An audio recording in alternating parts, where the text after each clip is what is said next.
Enregistrement et support seront disponibles sur notre site à la suite de l'échange. Et hop, c'est bon. Et je vous propose de commencer dès maintenant le webinaire consacré à Horizon Europe et au cluster 2, donc les appels du cluster culture, créativité et société inclusive. Donc peut-être avant de commencer, les petits rappels habituels. Donc merci de bien garder vos micros coupés pour fluidifier les échanges et si vous ne souhaitez pas apparaître, car le webinaire est enregistré, pensez à couper également vos caméras. Si vous avez des questions, le chat est là pour que vous puissiez les taper pendant les échanges et sont prévus au cours de la présentation différents temps de questions-réponses où vous pouvez tout à fait poser vos questions soit dans le chat, soit lever la main et poser vos questions à l'oral. Donc, comme évoqué au tout début, la vidéo et le support de présentation sont disponibles dans les prochains jours sur notre site L'Europe en Normandie. Vous avez le lien de la page où vous pourrez les retrouver ici sur cette slide. Donc, en résumé, pour vous donner un petit ordre d'idée de notre programme de cette heure et demie consacrée à Horizon Europe et au Cluster 2, donc on va commencer par une courte introduction. Ensuite, je laisserai la parole aux collègues du point de contact national pour vous parler du Cluster 2 et des appels 2026-2027. Ensuite, nous aurons un retour d'expérience présenté par Len Sican, qui est membre d'un projet actuellement financé sur un appel de ce même cluster. Puis nous laisserons la parole au Relais Culture Europe pour parler des articulations et des synergies possibles entre les appels des programmes Horizon et les autres programmes de financement pour la culture. Et enfin, côté région, on vous fera une petite présentation de Jump Europe, notre outil d'aide au montage de projets européens que nous avons lancé il y a 2 ans. Et donc, si ça vous va, je vous propose de continuer vers l'introduction. Donc, la région Normandie vous propose tout au long du mois de décembre une série de webinaires consacrés à Horizon Europe et aux appels à projets 2026-2027 du programme Horizon Europe. Donc, la Commission européenne a commencé à publier des drafts avec les appels à projets de ces 2 prochaines années, de ces 2 dernières années de programmation. Et donc, l'idée, c'était de pouvoir sensibiliser les acteurs normands sur ces dernières opportunités d'appels à projets de cette programmation pour pouvoir peut-être déposer des projets avec des acteurs normands. Donc la série de webinaires est organisée en 6 webinaires. Vous avez le calendrier ici à l'écran. Donc un premier webinaire a déjà eu lieu mardi qui était consacré au cluster 1 et aux appels liés aux enjeux de santé. Et donc aujourd'hui, on va s'intéresser aux sujets plutôt liés à la culture et aux sciences humaines et sociales. Et si vous avez d'autres sujets qui vous intéressent, n'hésitez pas à vous inscrire. Le lien est sur la slide. Vous pouvez encore vous inscrire aux 4 prochains webinaires qui auront lieu la semaine prochaine et la semaine suivante. Et avant de laisser la parole au point de contact national, peut-être un petit rappel sur Horizon Europe. Donc, Horizon Europe, c'est le programme européen consacré à la recherche et à l'innovation qui est divisé en 3 piliers. Et donc, un premier pilier plutôt orienté sur les aspects recherche, un deuxième pilier sur les projets partenariaux et un troisième pilier sur l'innovation. Et donc, aujourd'hui, on va se retrouver dans le pilier 2 et dans le deuxième cluster de ce pilier 2. Et sans plus attendre, je vais laisser la parole à l'équipe du point de contact national pour vous parler du cluster 2 et des appels 2026-2027.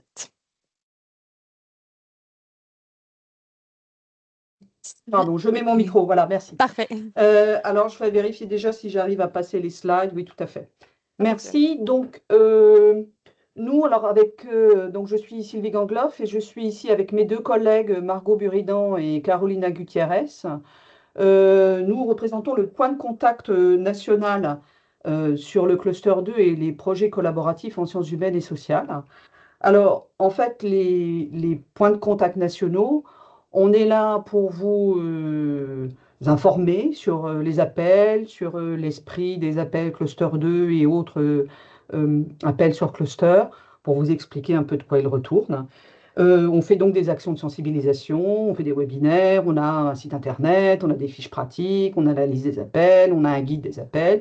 Et puis, on fait un peu de coaching, c'est-à-dire on vous aide à comprendre l'appel et à monter votre projet. Alors, on ne le monte pas, bien évidemment, on n'a pas les moyens humains pour réaliser l'ensemble de ces tâches, mais on vous conseille sur la façon de répondre à un appel.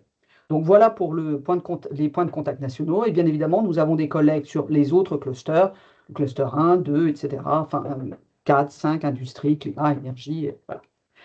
Alors, en fait, les appels sur cluster sont des appels qui portent sur des enjeux de société contemporains.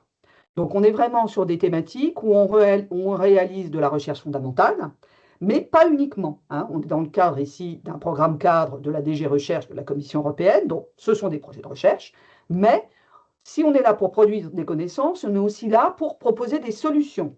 Donc, c'est pour ça que l'ensemble de ces projets, on y reviendra un petit peu tout à l'heure, l'ensemble de ces consortiums qui sont montés pour répondre à des appels regroupent des universitaires, des académiques, mais aussi, en fonction des thématiques, des associations, des ONG, des entreprises, des institutions publiques, des communautés de communes, des tiers-lieux, enfin différents types différents profils d'institutions.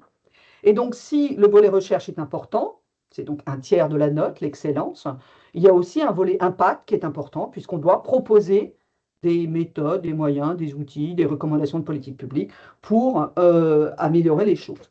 Alors, vous avez tout un mois en la région Normandie qui vous a été présenté à l'instant par Manon, donc avec différents clusters, hein, vous voyez, de ce type qui vont être... donc, on regroupe l'ensemble de ces thématiques sous des 10 clusters. Mais vous voyez, on a des thématiques qui vont des questions climatiques, du zéro pollution, la résilience des sociétés face aux catastrophes naturelles, la surveillance des espaces publics, la montée des populismes et l'état de droit, donc ça c'est dans notre cluster, mais aussi toutes les maladies rares, le système de soins, les hôpitaux, la transition énergétique, les nouveaux bâtiments, enfin un ensemble de thèmes contemporains. Donc, nous, sur le cluster 2, euh, donc on est sur des thématiques de société. L'ensemble de ces appels sur cluster fonctionnent plus ou moins de la même façon, à savoir qu'on a des appels prescriptifs, c'est-à-dire que la commission publie un appel et vous dit, voilà, sur telle thématique, on veut des recherches là-dessus, on veut que vous mettiez en place des pilotes, que vous testiez, que vous fassiez ceci ou cela. Pour moi, les slides défilent bien. Oui, je vois un message de Carolina. Est-ce que vous voyez bien les slides défiler? Margot, tu me fais si? Oui? Oui, très bien, Oui, c'est bon, il merci. n'y a pas de souci. Merci, Ok, c'est pas Margot. pour moi. Et Oui, on est c'est sur bon. des projets qui sont en général de 3-4 ans, qui regroupent 10, 12 partenaires. Alors évidemment, comme on est sur des projets à 4 millions, on ne peut pas non plus, selon le cluster, ça diffère un peu, hein, les montants financiers, mais si vous avez trop de partenaires, ça devient compliqué à gérer. Donc l'important, ce qu'il faut bien comprendre dans ces clusters, c'est qu'il faut répondre à ce qui est demandé. Donc partir de l'appel, bien lire et voir dans quelle mesure on peut répondre aux différents volets qui sont soulevés dans le projet.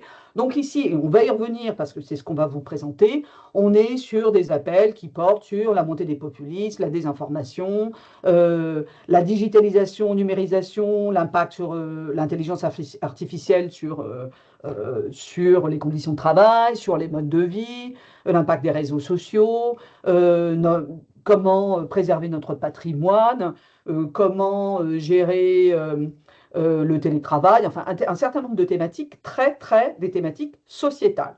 Donc, où on a un volet impact.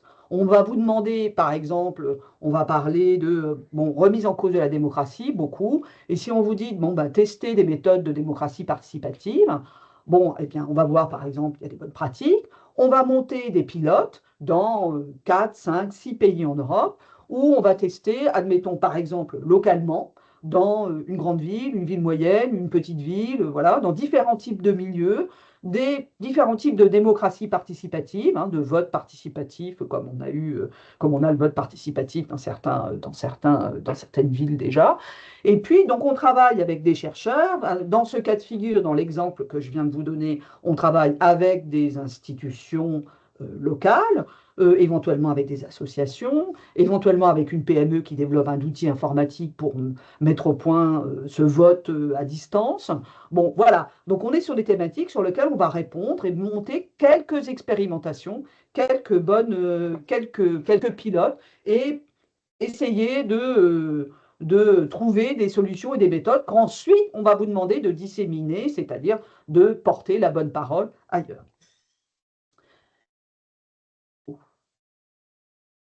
Hop, donc je reprends la main. Donc bonjour à toutes et à tous. Alors au niveau de la méthodologie, ce que vous disiez Sylvie, on va être sur la recherche fondamentale, mais aussi à la fois appliquée. Donc on va vous demander de mettre en place bah, voilà, des analyses, des échanges de bonnes pratiques, faire des recommandations politiques et donc avoir des pilotes pour pouvoir faire des expérimentations. Donc vous n'êtes pas obligé d'avoir 25 pilotes, hein, mais d'avoir quelques villes par exemple ou quelques institutions dans lesquelles vous allez expérimenter vos solutions afin éventuellement de faire du comparatif. Et donc, vous allez prendre des choix de terrain, on va dire, qui vont être cruciaux pour permettre de tester ce que vous souhaitez développer. Et donc, obligatoirement, vous allez avoir de l'implication et l'engagement des citoyens, parce que c'est vrai que pour que vos recommandations bah, soient probantes ou autres, il faut absolument intégrer des personnes de la société civile et ce qu'on va appeler les stakeholders, hein, toutes ces parties prenantes, afin que la recherche soit participative et faire de plus en plus d'innovation sociale, parce que c'est vraiment le but de ces appels également, c'est vraiment faire de la recherche avec la société. Et donc, obligatoirement, vous allez avoir différentes strates de partenaires qui vont être à la fois les académiques et aussi des entreprises, des associations, mais aussi des acteurs, par exemple, politiques, s'il y a besoin de faire des recommandations politiques. Donc, ça peut aller de tout type d'acteurs, hein. Ça peut être des gens, par exemple, du rectorat ou même de la région, des mairies ou autres. Et donc, c'est pour ça qu'on arrive à des consortia interdisciplinaires et intersectoriels, dans le sens où on va avoir tout ce qui est académique. Vous allez avoir les autorités publiques, hein, donc les mairies, les départements, les régions ou autres, et également ce qu'on appelle les ICC, donc les industries culturelles et créatives. Et donc, ils vont être là pour tester bah, soit des cas d'études, soit des nouvelles solutions sur les questions de circularité, sur des questions d'économie d'énergie, de transition numérique, enfin tout ça, ou même voilà, créer des supports à visée pédagogique. Et donc, pour cela, vous allez avoir aussi beaucoup bah, avoir besoin d'associations. Des associations culturelles, des associations dans le domaine social, ça peut être aussi des fondations qui vont vous permettre des fois d'accéder à certains types de terrains. Et donc, après, bah, vous allez avoir aussi besoin d'autres types d'acteurs, des syndicats, des journalistes, des cabinets d'avocats, par exemple. Hop, Camilla, je te laisse Oui, est-ce que vous reprendre. voyez les slides? Parce que je vois que ouais, c'est là. En fait, il y a un slide blanc, je pense, au milieu. OK. Et oui, donc, alors, pour faire tout ça, on a besoin d'argent, hein. Et c'est pourquoi on dépose en général ce type de projet. C'est parce qu'on a une idée et en fait, elle match bien avec l'appel. Et donc, en moyenne, les financements, c'est entre 3,5 millions d'euros et 4 millions. D'accord? Et il peut y avoir quelques exceptions, mais elles sont rares. Et les financements, il est pour la plupart à 100% des coûts directs, d'accord? Et avec 25% des coûts indirects. Donc, c'est tout ce qui est effectivement forfaitaire, qui n'a pas besoin d'être justifié. On pourra après rentrer dans des détails si vous le souhaitez. Et les coûts éligibles, c'est effectivement, donc personnel, ça peut être personnel permanent. On parle de personnel non permanent pour dire qu'on peut recruter, hein, c'est un des objectifs, notamment quand on se situe dans les milieux de l'enseignement supérieur et de la recherche. Mais ça permet aussi, bien sûr, de financer les missions, les déplacements, tout événement que vous allez produire, parce que, comme cela a été dit aussi, on cherche des mesures d'impact fortes. Donc, pour ce faire, il faut effectivement prévoir un certain nombre d'actions qui vont permettre hein, de mieux diffuser et de mieux communiquer autour de nos actions. Et voilà. Donc, il y a effectivement pour cela, vous allez le voir quand vous lisez les appels, en fait, c'est des appels qui sont assez courts, hein, c'est deux pages et demie, 3 pages maximum. Vous allez avoir 3 types différents des collaborations. hein, et qui sont des instruments, en fait, des collaborations. Donc, on a les RIA. Donc, c'est des projets, effectivement, de recherche et d'innovation. C'est les plus fréquents, notamment dans les cas de notre cluster. D'accord? Donc, ces projets visent à développer, effectivement, des nouvelles connaissances et des nouvelles connaissances, mais aussi de la recherche donc, fondamentale ou de la recherche appliquée. Et ça permet aussi d'explorer des nouvelles méthodes, hein. Et la deuxième, donc là, typiquement, c'est des financements à 100%. Ensuite, on a les actions d'innovation et qui visent à produire des produits, hein, des procédés technologiques. Et ça peut être aussi des nouvelles façons, avec des nouveaux prototypes, d'essais, des validations des produits, hein, et voire une première commercialisation. Donc ça, en général, notamment quand il y a plus d'entreprises, hein, qui sont dans ce type d'appel, on va être plutôt à 75%. Et on a enfin les actions des coordinations et des soutiens, d'accord, et qui sont notamment l'effet de mettre en relation des acteurs, des communautés, faire des cartographies et mettre en place des plateformes collaboratives de travail pour permettre effectivement de lancer, hein, des nouveaux défis, hein, et des nouveaux travaux qui nécessitent une coordination importante au niveau européen pour voir la faisabilité aussi des nouveaux plans d'action, par exemple. Je pense que j'ai... Merci Carolina et Margot. Donc je reprends la main et on va maintenant vous présenter les thématiques. Alors ces thématiques, elles sont regroupées dans trois groupes, trois grands groupes thématiques. Le premier de ces groupes thématiques s'appelle démocratie et gouvernance. Alors les thématiques c'est un peu souvent les mêmes thématiques en fait, parce que les problèmes restent plus ou moins les mêmes, hein. Donc, en fait, démocratie et gouvernance porte essentiellement sur la crise de la démocratie, la remise en cause de la démocratie, la crise de confiance dans nos représentants et dans le fonctionnement de cette institution. Donc, c'est pourquoi le rôle des médias, des réseaux sociaux. On va aborder la question sous différents angles, l'inégalité sociale et remise en cause de la démocratie, pays ou région, les manifestations de cette crise de la démocratie, donc la montée des populismes, le fait que les jeunes ne vont plus voter, et puis ben, qu'est-ce qu'on peut mettre en place pour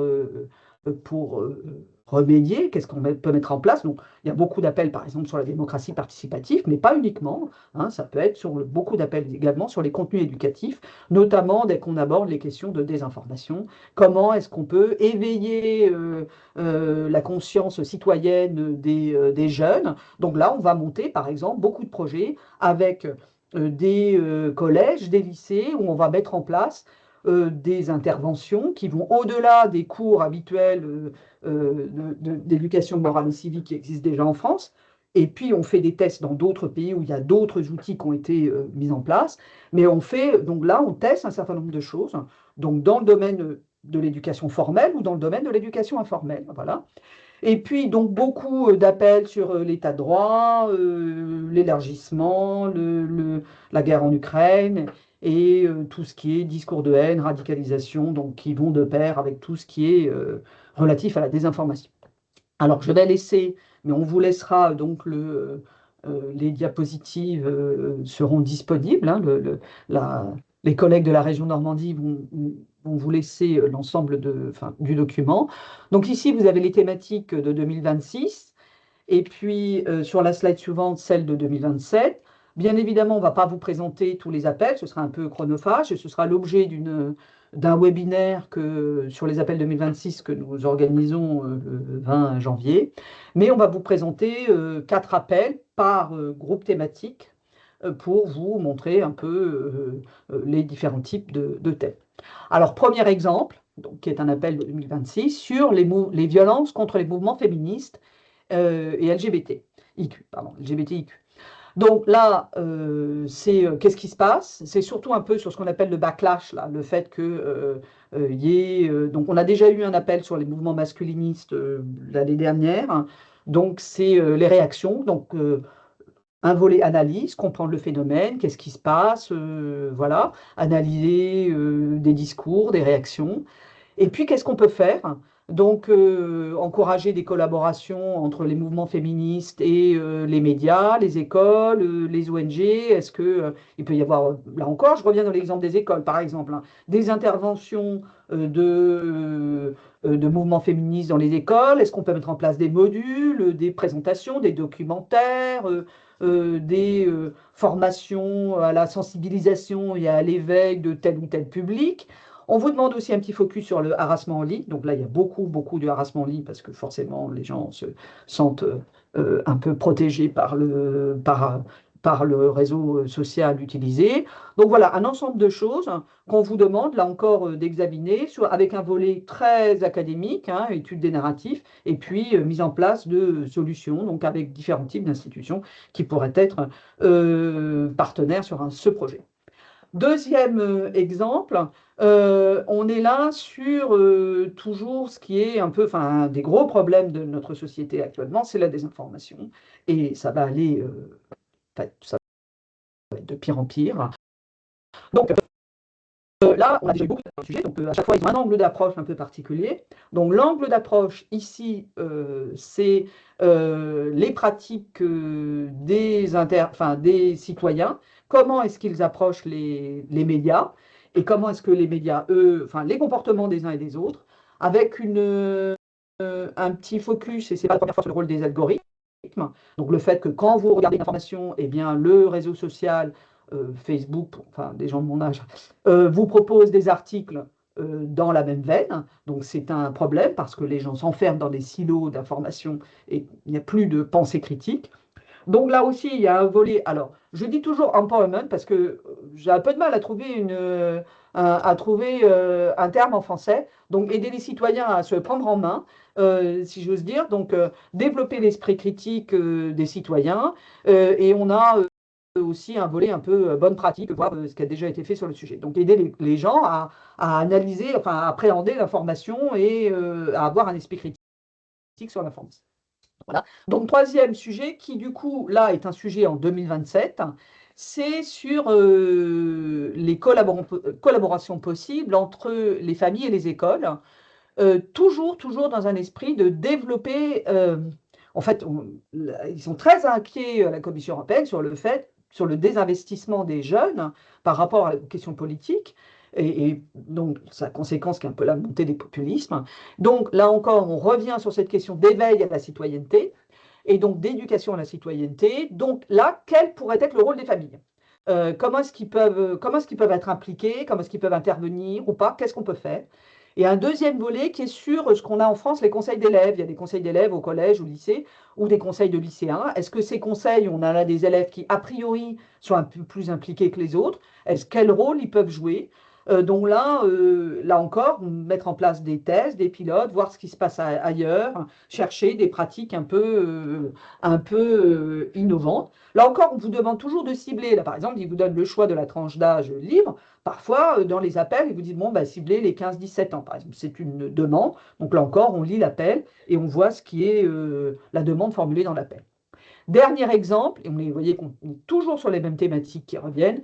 Donc là, c'est sur l'impact de l'intelligence artificielle, sur, en fait, sur les processus électoraux. Là, on est plus sur des manipulations d'origine étrangère. Grosso modo, pour aller vite, l'ingérence de la Russie dans les processus électoraux en Europe.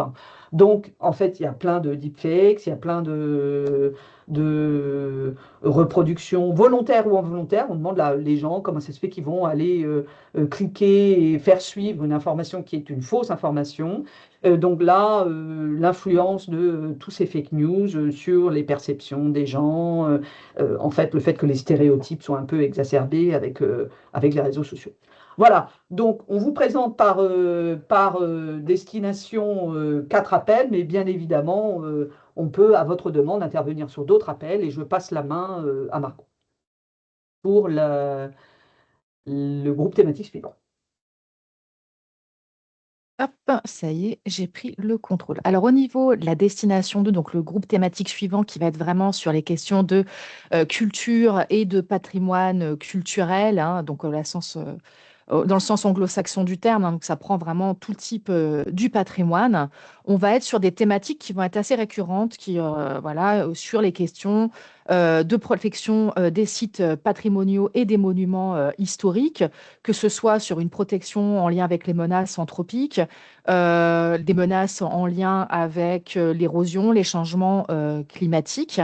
Donc ça, vous avez vraiment ça. Et aussi une valorisation de ce patrimoine culturel, que ce soit que voilà le patrimoine culturel pour renforcer le sentiment d'appartenance, le patrimoine, le tour culturel comme moyen de faire de la diplomatie, hein, du soft power, et le patrimoine culturel aussi comme ressource économique, hein, tout simplement parce que le tourisme, ça rapporte plus que l'automobile, hein.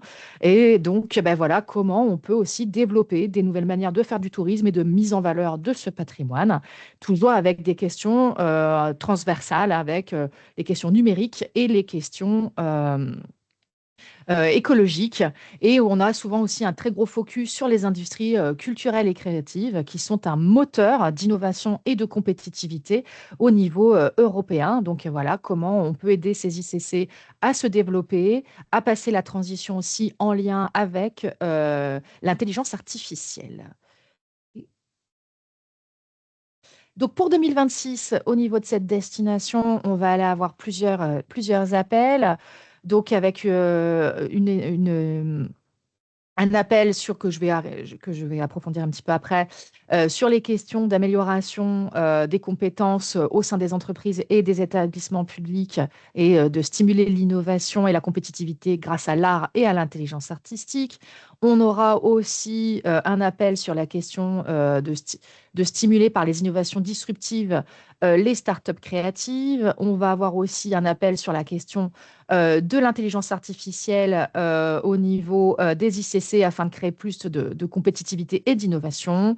Et naturellement, l'IA va être assez présente, hein, sur ce programme 2026-2027, avec toute une question, un appel sur les questions de transparence et de droit d'auteur également, en lien avec les contenus créatifs et l'IA générative.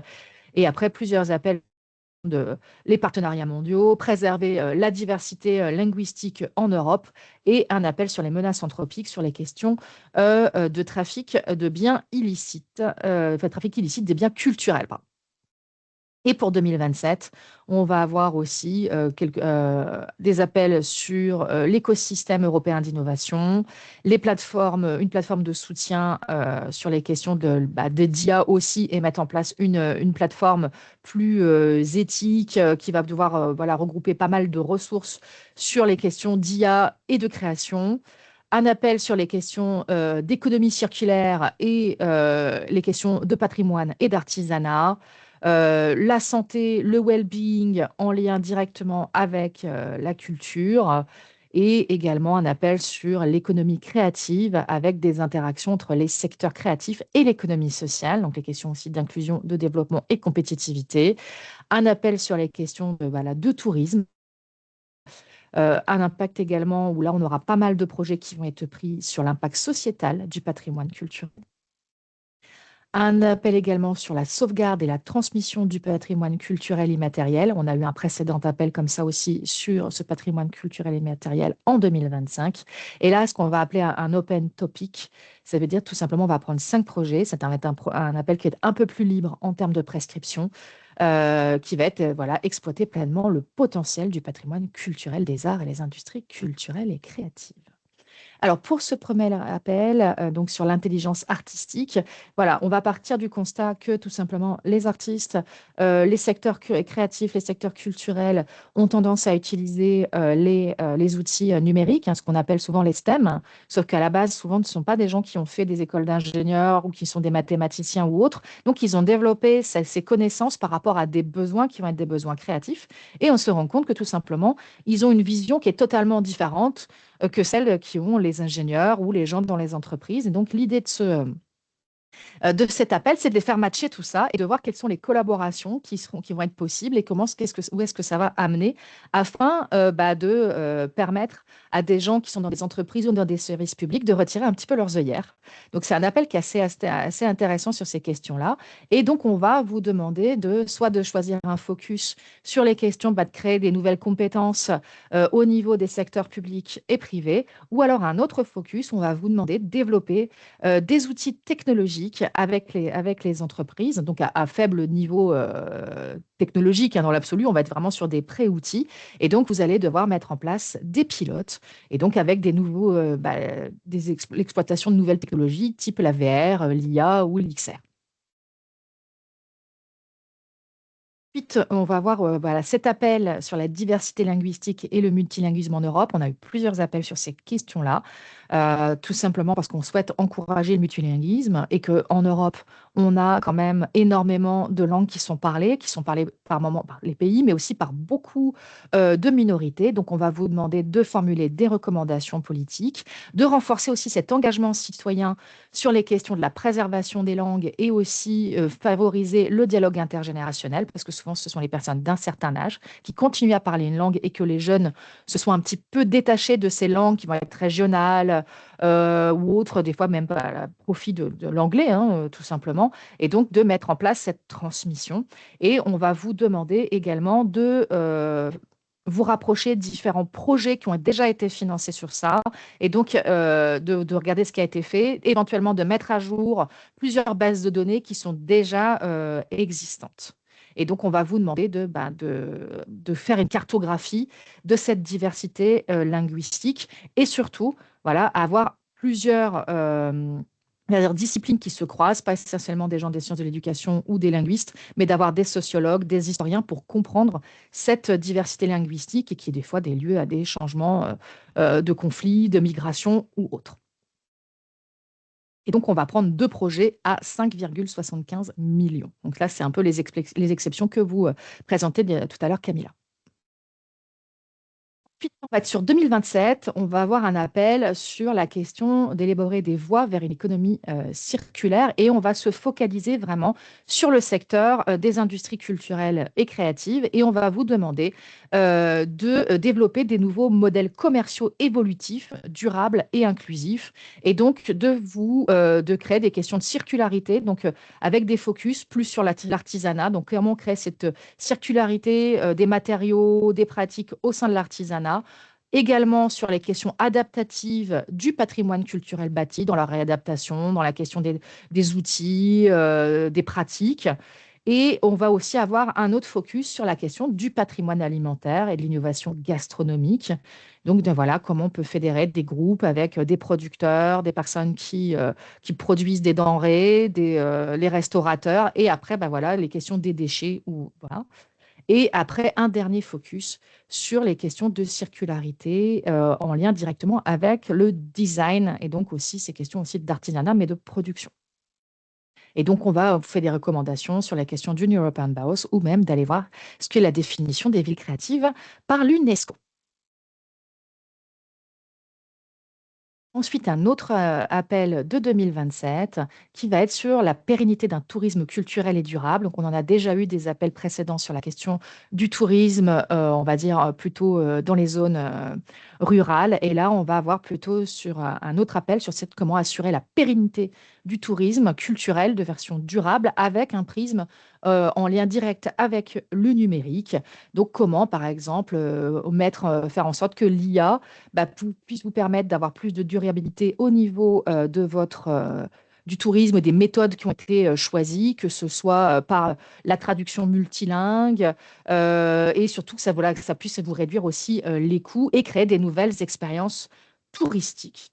Et donc après ça sera pour le premier focus. Et pour le second focus, on va vous demander de trouver des nouveaux modèles et des stratégies et de mettre en place un réseau à l'international de collaboration où vous allez avoir des échanges de bonnes pratiques sur ces questions de tourisme.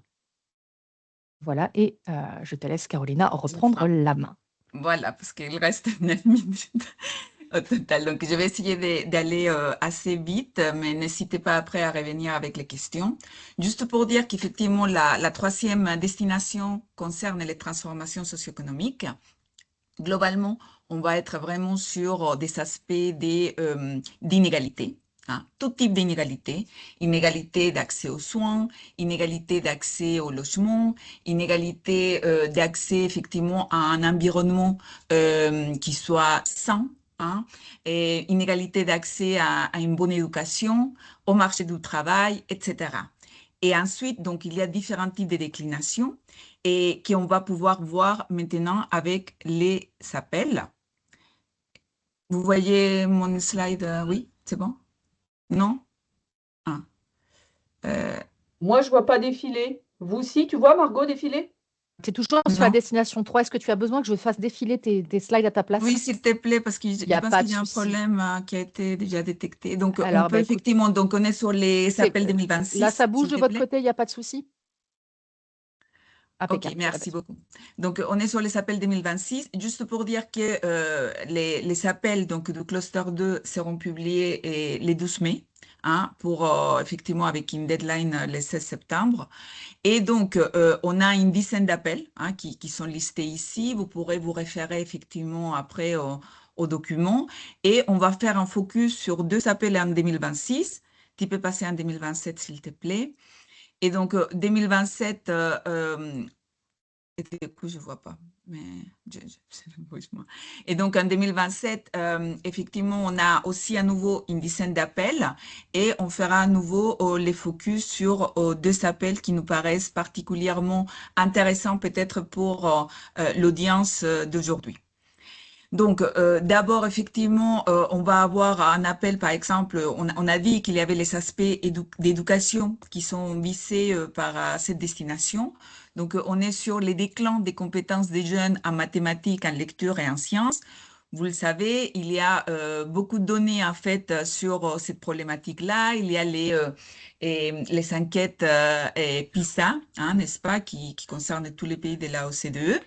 Et on a donc des informations et on voudrait en fait que maintenant toutes ces données qui ont été produites puissent servir concrètement à trouver les causes structurelles en fait du déclin des compétences et voir aussi quels sont les différents environnements avec ou sans le numérique et avec en essayant différents types de pratiques en voyant qui sont les cas qui ont marché pour essayer de voir quelles sont les techniques qui fonctionnent et pouvoir les appliquer dans différents pays européens. Ensuite, on a l'appel donc qui concerne plutôt repenser, effectivement, on va être aussi sur les soins, comme je l'ai dit au départ, et comment repenser les politiques en matière des soins de longue durée face aux changements aussi démographiques. Donc, face à ces changements sociétaux, et qu'est-ce qu'on peut mettre en place pour faire évoluer effectivement les politiques existantes et les intégrer effectivement à nos modèles démographiques, à nos modèles d'état social et des politiques publiques qui vont avec effectivement un plan aussi, des plans budgétaires, des propositions économiques qui puissent permettre d'avoir ce type des soins tout au long de la vie et de façon durable.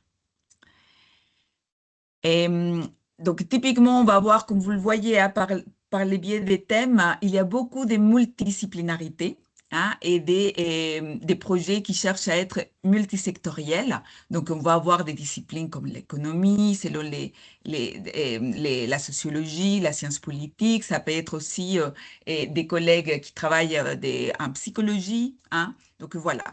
Alors là, donc en nous visant sur 2 appels rapidement en 2027, donc on va être sur repenser aussi tout ce qui est la compétitivité durable, hein, parce qu'il y a 2 thématiques qui croisent tous les appels, qui sont la transformation numérique et les changements climatiques. Donc, face à ces aspects-là, comment effectivement repenser en fait la contribution de l'économie sociale et solidaire, on peut dire aussi en France, et comment tous ces tissus effectivement travaillent ensemble avec les collectivités territoriales, avec les secteurs agricoles, avec les consommateurs. Donc, c'est ça l'idée, de trouver des modèles à nouveau qui fonctionnent et qui peuvent être du coup, qui peuvent être montés en généralité ou reproduits. Et enfin, l'utilisation aussi de l'intelligence artificielle dans les apprentissages scolaires. On est aussi, comme pour l'appel précédent, face à un questionnement sur comment améliorer nos programmes, nos façons d'enseigner et d'apprendre. Et dans cette dans ces enjeux qui sont nouveaux, hein, et comment effectivement les nouvelles technologies, mais aussi l'intelligence artificielle, peut ou pas être utilisée, à quelle fin, de quelle façon. Donc, comment on peut tester hein, différentes manières de l'intégrer, puisque hein, on constate qu'il y a déjà un usage. Donc, qu'est-ce qu'on fait de ces nouveaux usages? On peut passer aux exemples de lauréats, peut-être. Oui, alors, me semble-t-il, Manon, tu confirmes qu'on a jusqu'à 45, c'est ça? On va peut-être prendre 2-3 minutes de plus, mais Oui, oui, vous pouvez prendre un peu plus. J'avais gardé jusqu'à 50-55, donc d'accord, n'hésitez parfait. pas. Bon, on va quand même un peu accélérer, juste pour vous donner quelques exemples pour voir comment ces projets fonctionnent. Alors, premier exemple, qui est un exemple donc, de la première dite destination, enfin, du premier groupe thématique sur la démocratie. Donc ici, c'est un appel, vous voyez qu'on est beaucoup sur la désinformation. Donc c'est un projet qui répond à un appel sur les manipulations d'origine, d'informations et interférences d'origine étrangère. Hein. Donc j'ai déjà mentionné un appel qui y ressemble. Juste pour vous montrer que vous avez 13 partenaires sur le projet, vous voyez, vous avez quand même un certain équilibre géographique dans le consortium, un équilibre géographique au niveau européen, avec des pays du nord, du sud, de l'est, de l'ouest, des universités ou centres de recherche, institutions publiques, ONG ou associations et entreprises. Donc vous voyez que vous avez ici, un peu pour vous montrer la variété des membres du partenariat. Projet suivant, Margot.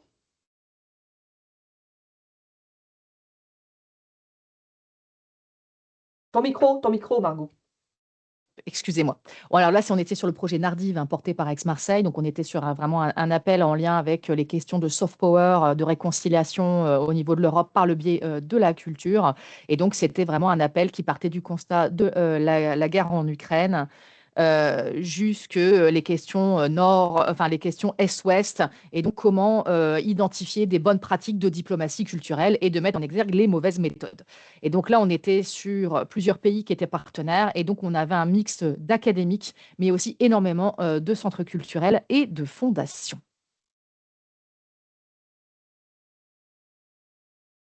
Merci beaucoup, Margot. Et donc, les troisième un peu exemples qu'on voulait vous montrer, c'est aussi, bon, cette fois-ci sur un appel un transfo. Et comme vous le voyez à chaque fois, c'est des thématiques très actuelles, très contemporaines. Donc là, on est typiquement sur le télétravail. Hein, et comment effectivement il y a des transformations sociales, économiques et spatiales du fait de ce télétravail. Donc là, on a l'exemple de Remaking, donc un projet effectivement qui a 12 partenaires avec pareil une représentativité géographique européenne importante. Pourquoi? Parce qu'un SHS, quand on teste quelque chose, et il y a eu effectivement des cas d'études, comme vous pouvez les lire sur les slides, il faut que ces cas d'études soient relativement représentatifs des différents types, par exemple, des modèles en termes de travail pour les cas présents. Et donc, il fallait que ce soit représentatif. Donc, il faut toujours avoir en tête ça avec le cluster 2. Et donc, ici, effectivement, on va être aussi sur des activités pour les quatre cas d'études, pardon, qui voulaient voir les différentes formes, en fait, des travails des télétravail, donc les nomadismes numériques, tout ce qui concernait la post-pandémie et les travailleurs hautement qualifiés dans les secteurs de haute technologie, pardon, et les travailleurs à distance contraints. Hein. Donc, on a différents types, effectivement, de télétravail dans différents pays, aussi en faisant attention à non seulement travailler, par exemple, sur les grandes villes, mais aussi sur les périurbains. Vous voyez, il y a toujours cette préoccupation pour être les plus représentatifs possibles de la variété et géographique, de la variété, en fait, ville versus périurbain, voire la campagne, des différents types de profils socio-économiques qui puissent à la fin nous permettre donc de reproduire les recommandations que les projets vont produire. Voilà. Alors, moi, je vais vous faire un mini focus sur le New European Bauhaus, qui est une initiative d'Ursula von der Leyen, afin, on va dire, d'incarner la question du Green Deal, hein, donc ce fameux pacte vert. Et donc, c'est faire une incarnation au niveau de l'architecture, de l'esthétique, mais aussi de renforcer le lien social au niveau des quartiers et de des questions de l'habitat en tant que tel. Alors, sur les questions plutôt sciences humaines, parce que vous avez trois destinations hein, au sein de ce New European Bauhaus, ce qu'on appelle la facilité du New European Bauhaus, le volet, on va dire, recherche et innovation. Vous avez une destination qui va être très focus sur les questions de SHS, une autre qui va être plus sur les questions de patrimoine bâti, les nouveaux matériaux, les nouvelles manières de construire, et une troisième destination qui va être en lien aussi avec ces nouveaux matériaux, mais aussi sur les questions de circularité et d'alimentation et paysage et autres. Donc, au niveau de cette destination orientée plutôt SHS, donc qui va se concentrer sur la dimension humaine de la transformation des quartiers, avec des aspects sociaux et culturels, on va avoir en 2026 un appel sur les questions de sans-abrisme et comment lutter contre ce sans-abrisme, avec vraiment des approches centrées sur le logement et qui vont être en lien avec le NEB, donc c'est-à-dire sur les valeurs du New European Bauhaus. Donc, ça veut dire équitable et les questions, on va dire, de sustainability, en fait, de durabilité. Ensuite, bon, on va avoir un appel sur les questions des approches architecturales et conceptuelles pour une transition écologique dans les quartiers. Donc, ça veut dire aussi comment faire rentrer la transition écologique dans les quartiers en dehors même que du patrimoine bâti, mais faire en sorte que les citoyens se saisissent de cette transition écologique et qu'elle se fasse avec la pleine et entière compréhension de cette transition et pas subie. Ensuite, on va avoir un appel sur comprendre l'expérience des habitants dans les quartiers pour favoriser leur santé et leur bien-être. Donc, c'est là où on va avoir aussi tout un aspect social et culturel et également les questions intergénérationnelles. Pour 2027, on va avoir des appels sur la question, le potentiel transformateur d'une gouvernance participative et innovante dans la transition écologique des quartiers. Donc, mettre en place énormément de méthodes participatives aussi pour renforcer la participation des citoyens sur cette question de mieux vivre, de ces questions aussi de transition écologique. Ensuite, un autre appel sur quartier et communauté intergénérationnelle en phase avec le New European Bauhaus. Donc, on va avoir des questions de transmission, des questions aussi de dialogue intergénérationnel, des questions de discours, de récits, de partage d'histoire et de pratiques aussi culturelles, toujours avec ces questions en lien avec les questions de durabilité.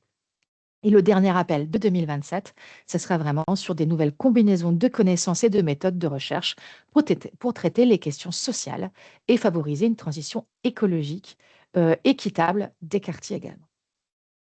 Voilà pour le New Merci European Margot, Bauhaus. je te laisse continuer Bien sûr. avec les slides.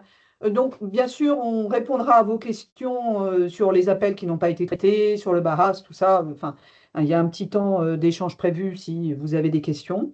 Alors, on vous a mis quelques liens qui pourraient être utiles. Donc, sur les appels 2026, le portail du participant. Pour ceux d'entre vous qui connaissent mal le dispositif Horizon Europe Cluster, on a des fiches pratiques sur notre site internet. Et puis sur les questions juridiques et financières, nos collègues du PCN juridique et financier font de nombreux webinaires et ont beaucoup de documents à disposition. Voilà.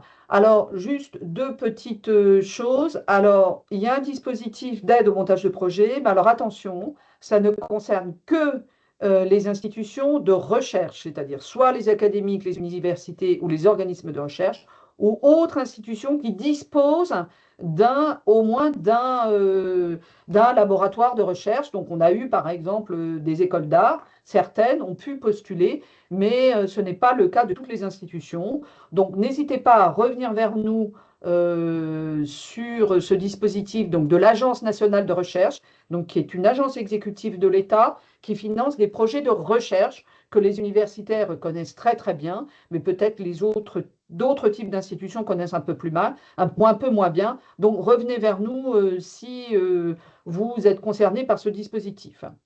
D'autre part, Alors, pour les établissements d'enseignement, on vous rappelle que chaque établissement dispose d'un service d'aide au montage. Alors là, Manon et ses collègues vous diront peut-être quelques mots. En tout cas, allez les voir bien en amont et pas au dernier moment pour vous faire aider. Et puis, éventuellement, d'autres aides, mais ça vous sera présenté, qui sont mises à disposition par la région Normandie. En tout état de cause, ce sont des projets qui ne sont pas faciles à monter. Donc, si vous êtes partenaire, vous avez bien évidemment bien moins de charges en termes de temps, d'énergie et de stress aussi, il faut le dire, pour monter. Mais n'hésitez pas à consulter et à vous faire aider pour participer ou pour monter un projet. Voilà. Donc, on en a fini à ce stade. Si vous avez des questions, voilà. Et puis sinon, vous avez notre adresse générique et l'adresse de notre site internet. Merci de votre attention. Merci à vous. Je ne sais pas s'il y a quelques questions dans le chat, pas de questions en tout cas. J'avais peut-être moi oui, une petite question concernant la publication des appels et si le PCN allait organiser un webinaire d'information nationale dans les prochains mois. Alors, normalement, mais on vous le confirmera dans une lettre d'information, normalement le 20 janvier, mais on attend de voir si, pour l'ouverture des inscriptions, la plateforme du ministère, enfin bref. Mais normalement, une lettre d'info part avant les vacances de Noël, ça c'est sûr. Et a priori, ce serait le 20 janvier, où on vous présentera les appels 2026. Et puis les appels 2027, on fera un autre webinaire, mais pas longtemps après, puisque le programme de travail va être publié pour les 2 années à venir. Donc, a priori, les appels ne bougeront pas, sur également l'année 2027. Donc, le deadline pour 2026, c'est mi-septembre, et également pour 2027, mi-septembre, du coup, 2027. Voilà. Merci. S'il n'y a pas d'autres questions, en tout cas pour l'instant dans le chat, je propose de continuer et de laisser la parole à l'ENSICAN pour un petit retour d'expérience avec un projet financé sur le cluster 2. Marco, si vous êtes là. Oui, je suis là. Est-ce que vous pouvez prendre le contrôle ou est-ce que vous voulez que je défile les slides? Écoutez, je vais essayer. J'appuie sur prendre les contrôles. On va voir si ça va le faire. Eh bien, je pense que j'ai les mêmes problèmes que les autres. Les slides ne défilent plus. Donc peut-être c'est mieux que vous gardiez les contrôles. Alors, je m'en occupe. Hop. Est-ce que les slides défilent Oui. bien? Oui. Super. Maintenant, on les voit très bien. Donc, merci beaucoup. Bonjour. Je m'appelle Marco Laturi. Je suis professeur de chimie à l'Université de Caen. Je suis partenaire dans ce projet qui s'appelle SIMIASI, Sustainable Intelligent Management of Indoor Air Quality for Culture and Creative Industries. Donc, c'est un consortium européen et sur différents pays. Donc, le coordinateur est au Portugal. Il y a la France, la Belgique, l'Allemagne, la République tchèque, le Danemark, l'Italie. La grande majorité des participants à ces clusters sont des musées, des archives, des institutions culturelles. Il y a des laboratoires de recherche comme les nôtres, mais aussi d'autres, par exemple à Paris ou au Danemark, et 2 petites entreprises, donc un start-up et une PME. Et notre travail, c'est pour les contrôles de la qualité de l'air à l'intérieur des musées et des sites de conservation. Suivante, s'il vous plaît. Voilà, donc il faut savoir que dans tous les lieux clos, il y a beaucoup de polluants, mais dans notre habitat, dans les bureaux et aussi dans les musées. Et des fois, la pollution peut atteindre des niveaux très importants, même 20 fois plus qu'à l'extérieur. Et en particulier, dans les sites de conservation, il y a des polluants qui sont spécifiques aux objets qu'on conserve. Je ne sais pas si ça vous parle, c'est de l'acide acétique, du formaldéhyde. Si vous êtes déjà allé dans un musée des sciences naturelles, c'est l'odeur qui pique, qui fait un peu brûler les yeux, hein, qui sert de conservateur un peu pour tous les objets. Mais on peut trouver aussi de l'H2S qui est très dangereux et des oxydes d'azote. Suivant, s'il vous plaît. Et donc, voilà. Alors, ces polluants peuvent venir de l'extérieur, mais surtout de l'intérieur, même des objets eux-mêmes qui se décomposent petit à petit. Par exemple, l'acide acétique est un gaz typique qui est émis par les pellicules des films, hein, là où on conserve des films, des cinémathèques. Petit à petit, les acétates qui sont déposés sur ces bandes plastiques relarguent ces composés, ce qui cause des problèmes de corrosion aux objets qui sont alentour. Et aussi le formaldéhyde qui est utilisé pour conserver des objets organiques, disons par exemple des momies, des animaux empaillés ou d'autres choses, se diffuse très facilement dans l'air et peut attaquer d'autres objets en plus que de gêner la respiration. Donc, il y a de la pollution diffuse, hein, qui est dans l'air ambiant, qui peut venir aussi de la circulation des véhicules à l'extérieur, hein, tout simplement. Et il y a aussi des polluants plus spécifiques à certaines archives, à certains musées. Suivant, s'il vous plaît. Donc, en particulier, on a des concentrations très, très élevées à l'intérieur des vitrines où on dispose les objets. Et ce qui fait qu'on a besoin de les absorber sur un filtre pour ensuite pouvoir les éliminer. Donc, suivante, s'il vous plaît. Notre activité va se défiler sur deux branches. Un contrôle de la qualité de l'air active, c'est-à-dire on va utiliser les systèmes de conditionnement de l'air. Hein, il est indispensable de climatiser l'air des musées pour la conservation des objets, mais aussi des archives. Et donc, on va, disons, élaborer et installer des filtres particuliers sur les systèmes de filtration de l'air et de climatisation. Mais aussi, on va concevoir des objets pour disons, une absorption passive des polluants, donc des filtres spécifiques à mettre à l'intérieur des vitrines, des tiroirs, des casiers, etc., où sont conservés les objets, beaucoup plus spécifiques et dédiés au type de polluant qui sera émis dans les cas particuliers par un objet qui soit en bois, en métal, en plastique, etc. Suivante, s'il vous plaît. Donc, c'est pas qu'actuellement il n'y a rien, donc il y a différents polluants, il y a différents systèmes d'absorption des polluants qui sont basés sur des technologies anciennes comme les charbons actifs ou des polymères, voire des éolytes. Alors malheureusement, ces filtres sont très inefficaces et des fois causent même des pollutions secondaires. Donc en fait, ils s'imprègnent de certains polluants qui relarguent ensuite dans l'air même. Donc, ils peuvent aggraver la situation. C'est pour ça qu'il a été indispensable d'envisager de nouvelles méthodes de dépollution et en particulier avec des matériaux innovants, durables, plus efficaces qui dépensent moins d'énergie. Pour cette raison, suivant s'il vous plaît, nous travaillons sur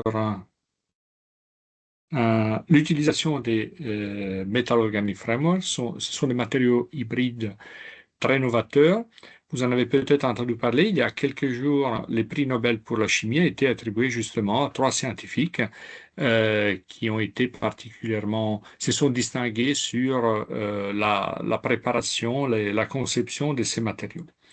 Or, il se trouve que différents de nos laboratoires de recherche ont une longue expérience d'une vingtaine d'années au moins sur ce type de matériaux et on sait qu'on peut les adapter très facilement à des applications différentes et variées.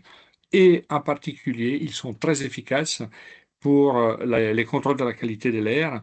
Ils sont recyclables, ils ne donnent pas d'impact environnemental.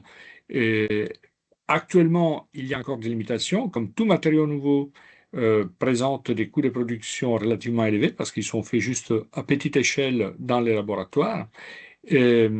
par conséquent, on ne les retrouve pas, disons, directement dans les commerces. Certains peuvent montrer des problèmes de stabilité sur les longs temps. Et on n'a pas encore fait d'essai pour les mettre en forme, pour constituer des filtres pour les machines que je vous ai montrées auparavant. Donc pour cette raison, un travail de recherche est nécessaire et sera fait au cours de cette collaboration de 4 ans entre laboratoire de recherche et technologie et sites des musées, archives et bibliothèques qui sont intéressés à développer des nouvelles méthodes pour la mise en œuvre d'un système très efficace, économe en énergie, durable pour la purification de l'air. Voilà, je pense que je vous ai présenté rapidement l'état de la question. Alors, je ne sais pas s'il y a des questions ou s'il faut que je parle du montage du projet. Alors, pour l'instant, je ne vois pas de questions dans le chat, mais peut-être, oui, vous pouvez nous expliquer sur la partie montage du projet et comment vous avez intégré ce consortium, comment vous avez été sollicité pour rejoindre ce consortium. Oui, donc ce consortium a été originé par 2, 3 partenaires qui avaient participé à un projet un petit peu similaire il y a quelques années, hein, d'un autre projet européen qui s'appelait Nemosine, où il y avait des études exploratoires sur la qualité de l'air et entre autres la qualité de l'air à l'intérieur des bâtiments. Et donc, il est apparu tout à fait naturel à ces personnes de s'intéresser à des sites particuliers comme des musées. Et ensuite, ils ont commencé à construire un cluster autour d'eux, des personnes sur la base des compétences. Donc, notre laboratoire est très reconnu au niveau international pour l'analyse des matériaux et même les designs des nouveaux matériaux. Donc, c'est pour ça qu'on a été invité. Et, et donc, on s'est mis relativement vite, disons, dans ces consortiums. On a commencé à avoir l'année dernière des réunions récurrentes, toutes les semaines, une petite visio pour voir qu'est-ce qu'on pouvait faire ensemble, qu'est-ce qu'il était pertinent de faire, quels étaient les besoins, les demandes des institutions culturelles. Surtout, mettre à disposition notre savoir-faire pour leurs besoins. Et ensuite, tout s'est passé très très bien. Bah, nous avons une certaine expérience dans les montages des projets européens, mais cet appel d'offres est particulièrement intéressant parce qu'il est extrêmement facile dans les montages par rapport aux anciens. Donc l'utilisation de la méthode forfaitaire, donc du lump sum, est particulièrement adaptée. C'est quelque chose que d'ailleurs les scientifiques demandent depuis un moment, n'est pas devoir se concentrer sur qu'est-ce que j'ai dépensé sur quelle ligne de crédit à quel moment, etc., mais plutôt avoir, disons, un financement dans un objectif et donc ensuite trouver les meilleurs moyens pour atteindre cet objectif. Donc, c'est concentrer plus sur la science que sur la gestion technico-administrative du projet. Et en plus, nous avons pu bénéficier de l'aide vraiment de très haute qualité de l'INSICAN, qui a un groupe de personnes dédiées au contrat. Donc, nous avons l'habitude de travailler avec eux et en très peu de temps, on a été capable de monter les projets aussi du point de vue un peu plus financier, formel. Euh, il y a eu des discussions rapides et très constructives avec la coordination du consortium. Et en gros, voilà, tout s'est très bien passé. Et bon, évidemment, on n'a pas encore de retour sur la justification à la fin. C'est qui est des fois, pour ce qui est des anciens projets européens, c'était un petit cauchemar parce qu'il faut remonter en arrière des 4 ans, se souvenir de qu'est-ce qu'on avait fait à ce moment-là, etc. Comme c'est forfaitaire, ça doit être beaucoup plus simple. Ça, on les saura dans 3 ans.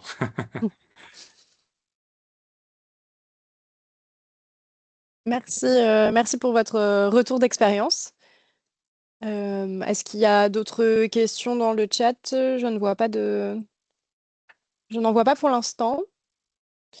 Je me permets de préciser quand même qu'il y a une base de données qui s'appelle Cordis, que peut-être certains des participants ne connaissent pas. dans laquelle vous pouvez trouver des informations qui sont intéressantes, relatives aux projets qui sont financés, et notamment le format du consortium, les participants. Alors, par exemple, pour le projet de monsieur, je peux vous mettre le lien dans le chat. Et là, vous trouvez les institutions qui sont présentes dans le consortium. Et puis, on peut voir comme ça un peu le format, les différents profils d'institutions, les pays représentés. Voilà. C'est en dehors de la thématique précise de votre projet, c'est la base de données de la Commission européenne dans laquelle on peut trouver aussi par recherche, par mots-clés, des informations intéressantes. Voilà. Merci, Manon. Merci. Tout à fait. Dans d'autres projets, il est arrivé que des partenaires se soient manifestés après avoir pris contact avec nous à travers Cordis et ensuite ils ont été intégrés dans les projets. Super, merci pour pour cette information. Et oui, n'hésitez pas du coup à consulter le lien dans le chat que Sylvie vient d'envoyer. Et s'il n'y a pas de questions complémentaires, je propose de continuer. Merci Marco pour cette présentation. Et je vais laisser la parole au Relais Culture Europe pour parler du partenariat qui existe entre la région et le Relais Culture Europe et les synergies qui peuvent exister entre le programme Horizon et les autres programmes de financement pour les projets plus culturels. Et donc, Fabienne, si vous voulez prendre le contrôle de la présentation. Sinon, je peux aussi passer les slides, vous me dites.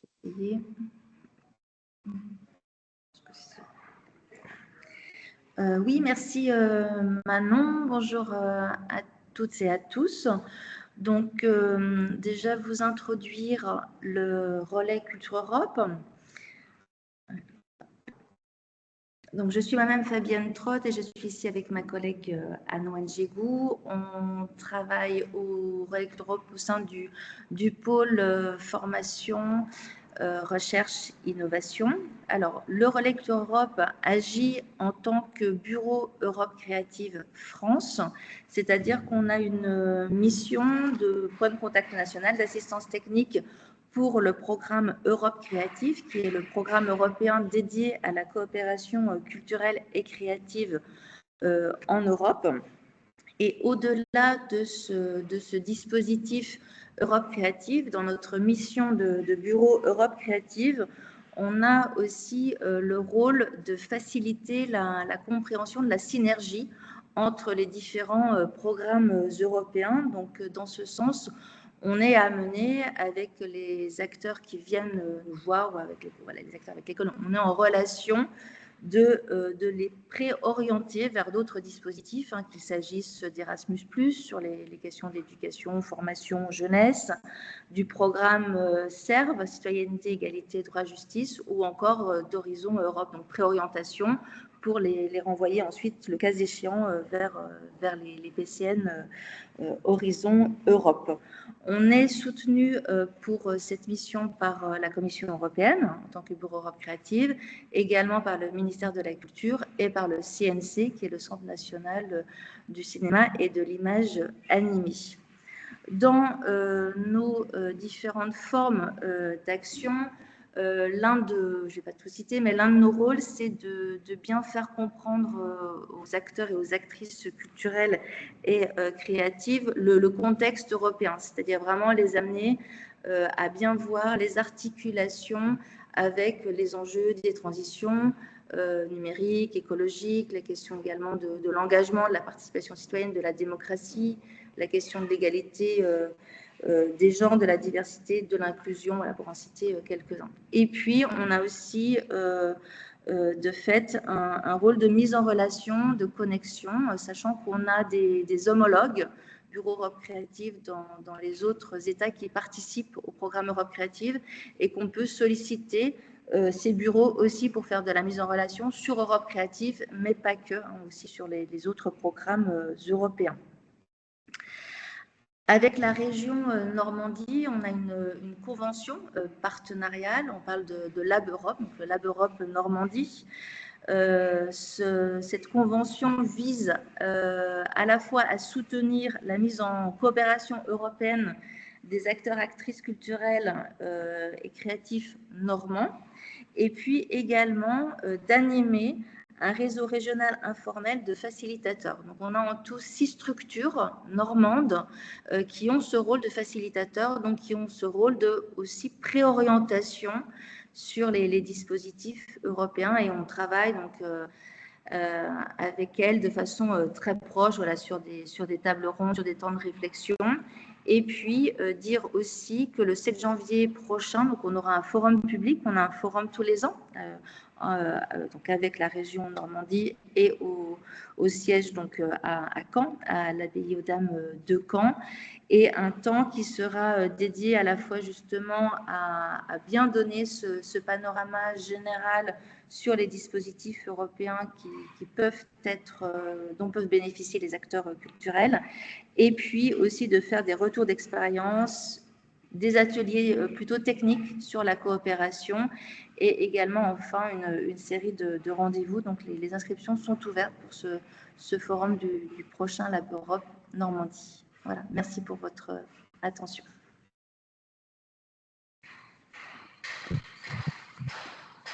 Merci, merci Fabienne.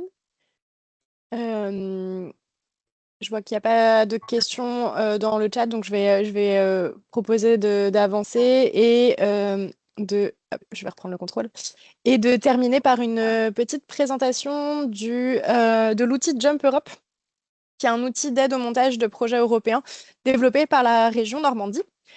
La région Normandie, la direction Europe et internationale, a lancé depuis 2 ans l'outil Jump Europe, qui permet d'accompagner les porteurs de projets du territoire dans le montage de leurs projets européens. Donc, l'idée, c'est de mettre en relation le porteur du projet avec un consultant expert en financement européen pour être accompagné sur 2 types de formules. Donc, soit un accompagnement qui peut aller jusqu'à 60 heures pour le cas où le partenaire normand est chef de file du projet, ou un accompagnement qui peut aller jusqu'à 30 heures dans le cas où le porteur normand est partenaire du projet ou qu'il redépose un projet déjà déposé auprès de la Commission européenne. Donc, l'outil Jump Europe est composé en 3 lots thématiques. On a un premier lot qui porte plutôt sur les enjeux de transition énergétique et climatique, environnement, mobilité durable. Et donc, l'idée, c'est de pouvoir accompagner des projets pour des dépôts sur des programmes comme LIFE, Horizon Europe ou encore Interreg. Un lot numéro 2 orienté sur les sujets numériques, recherche, innovation, internationalisation des entreprises. Et donc, dans ce lot, on va accompagner des projets qui seront déposés plutôt sur des programmes comme Horizon Europe, Europe numérique, le Fonds d'innovation ou encore Interreg.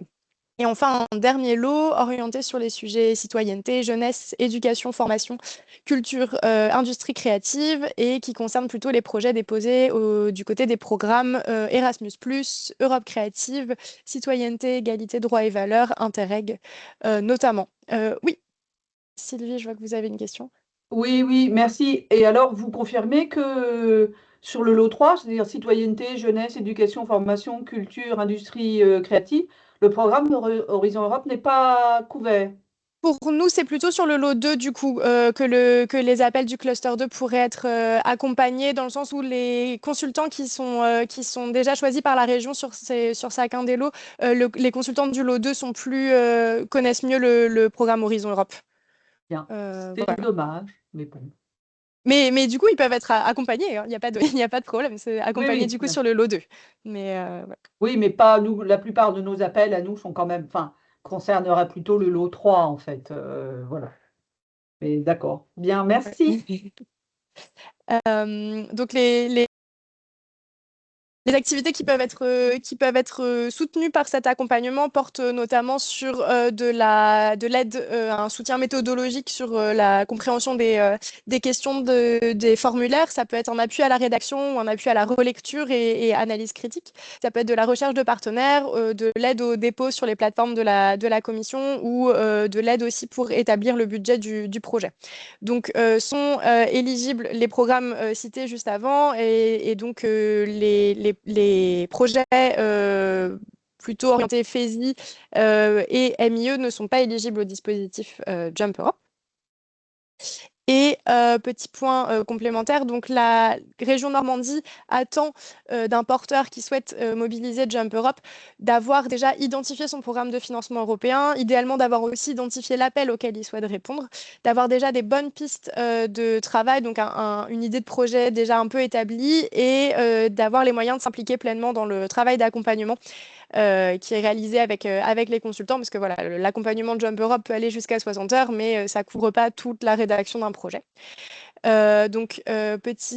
Petit point à préciser, c'est que le soutien de Jump Europe est conditionné au dépôt de la candidature, donc on attend de la part du porteur d'avoir une preuve de dépôt à la fin de l'accompagnement. Et si vous voulez des informations complémentaires sur Jump Europe, vous avez sur cette slide les liens vers différentes pages et ressources qui peuvent être utiles, et notamment un lien vers un webinaire organisé en septembre dernier pour présenter ou représenter Jump Europe. Donc vous avez l'adresse mail aussi pour nous contacter si vous avez des questions. Et je suis accompagnée aujourd'hui de ma collègue Madeleine, qui travaille aussi à la direction Europe et internationale et qui suit Jump Europe. Donc Madeleine, n'hésite pas à me compléter si j'ai oublié quelque chose sur Jump Europe. Mais voilà, vous pouvez nous poser des questions. Non, t'as tout bien dit, Manon, c'est parfait. Super, merci. Et pour terminer, donc la direction Europe et internationale et l'antenne de Bruxelles, où je travaille, on suit les programmes sectoriels européens de la Commission européenne. Donc on vous a parlé d'Horizon Europe aujourd'hui, et donc c'est plutôt ma collègue Zoé Bulbodin, qui n'a pas pu se connecter aujourd'hui, qui suit ce programme-là. Mais n'hésitez pas à nous contacter si vous avez des questions sur d'autres programmes européens. On est là pour répondre, notamment si vous avez des questions sur des volets éducation, formation, jeunesse, culture. Je serai la personne pour répondre à vos questions. Vous avez nos contacts sur cette slide. Je laisse la possibilité pour de dernières questions, mais je ne crois pas qu'on en ait.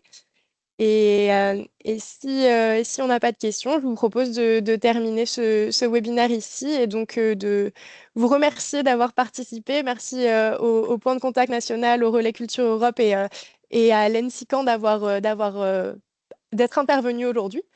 Et donc l'enregistrement et le support de présentation seront disponibles sur notre site. Le lien est dans le chat.